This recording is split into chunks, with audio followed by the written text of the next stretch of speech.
રાજકોટ જિલ્લાના ધોરાજીના ઝાજમેર નજીક નદી પરનું ડાયવર્ઝન ધોવાયું। ઝાજમેર ગામ અને ઉપરવાસમાં વરસાદના કારણે સાવેરી નદીમાં ઘોડાપૂર આવ્યા। સાવેરી નદીમાં ભારે પાણીના પ્રવાહને કારણે ડાયવર્ઝન થયું ધોવાણ। સાવેરી નદી પરનો બનાવેલ ડાયવર્ઝન ધોવાયો। ભારે વરસાદના કારણે નદી પર બનાવેલ રસ્તો તૂટી પડતા વાહન વ્યવહાર બંધ કરાયું। વાહન વ્યવહાર બંધ કરાતા વાહન ચાલકોને હાલાકી।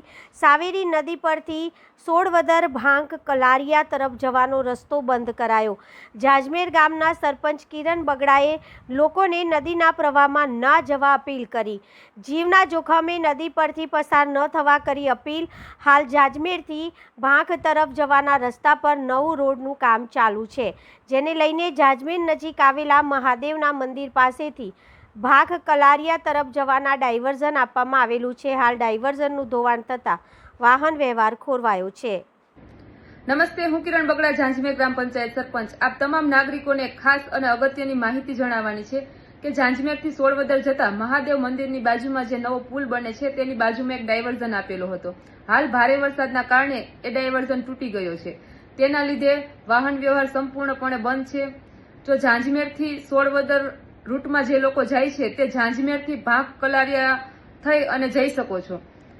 તો હાલ ઝાંઝમેરથી સોડવદર જવાનો રસ્તો બિલકુલ બંધ છે, તેની નોંધ ઝાંઝમેર ગામના તમામ નાગરિકો અને જે ગામોને લાગુ પડે છે તે તમામ ગામના નાગરિકો ખાસ નોંધ લે કે આ રસ્તો હાલ સંપૂર્ણપણે બંધ છે। આપ ઝાંઝમેરના બસ સ્ટેન્ડ પાસેથી જે ભાંક કલારિયા રોડ આપેલો છે ત્યાંથી જઈ આપ ઉપરના ગામોમાં જઈ શકો છો।